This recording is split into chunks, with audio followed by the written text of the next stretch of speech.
Roland Willits, OMS Stories, and I'm here with David Lowe, and which he has to work on his business card because it looks like David Coe. It looks like a C. That's okay. Yes. My next door neighbor, when I moved in, place over in Hermitage, thought it was Coe also. She thought I was David Allen Coe. She called up her daughter and goes, I'm living next door to David Allen Coe. I said, no. Old guy with a beard.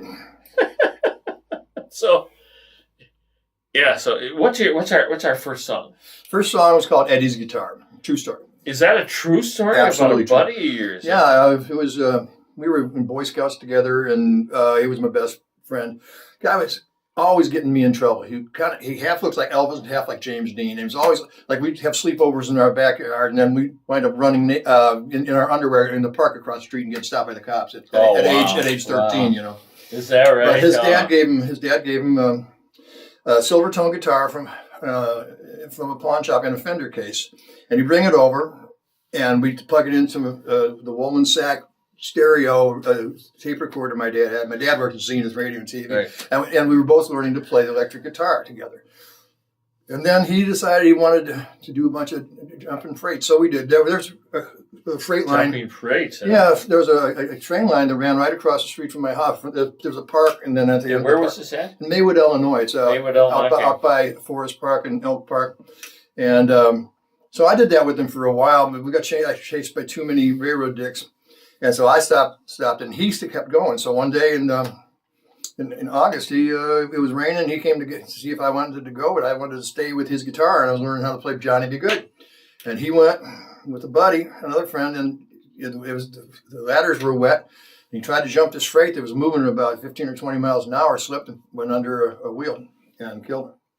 Oh, and, Jesus. So, I mean, I didn't know. He was the first friend that I knew that died, and I didn't know how to mourn him. I had to give the guitar back to his parents, and that was traumatic. But it was many years later. It was in 1995 or 6. I was working at Gibson Guitars here in Nashville, and the guy came in with a Fender case, and he opened it up, and there was a silver tone guitar, and it all came pouring back. Oh, Jesus! Just like, because I'd never mourned him. So, but I had this idea for a song, so I wrote the song in 2 days. And I went down. Debbie Champion, who now runs the Commodore, most of the nights at the Commodore Writers' Nights, worked at a place called Bogies. She ran down there. And I went down there, and I thought was very confident I'm going to sing this song. I got about halfway through the first verse and lost it. Just started crying. Yeah, I've done that. It's still, well, and it's still you know it's the right song. Yeah, it still made me emotional. But it took me 4 months to be able to sing that song out in public. Yeah. I know. I've had some of those I've written and trying to sing, and well, that got pitched to Garth Brooks through another publisher named Garth Shaw here in town. It's back in 95, 96, whatever. And I got a nice letter back from Garth. He said he loved the song, but it was too personal for him to do. It was it was my song basically. That's right. Yeah. That was really nice. But I enjoy playing it once in a while. Well, it is a nice song, and I could tell it was detailed. But I didn't know, directly to your life. You don't know until you ask the question. Yeah.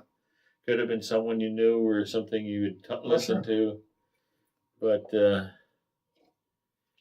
losing a buddy like that, and you get so, it's like.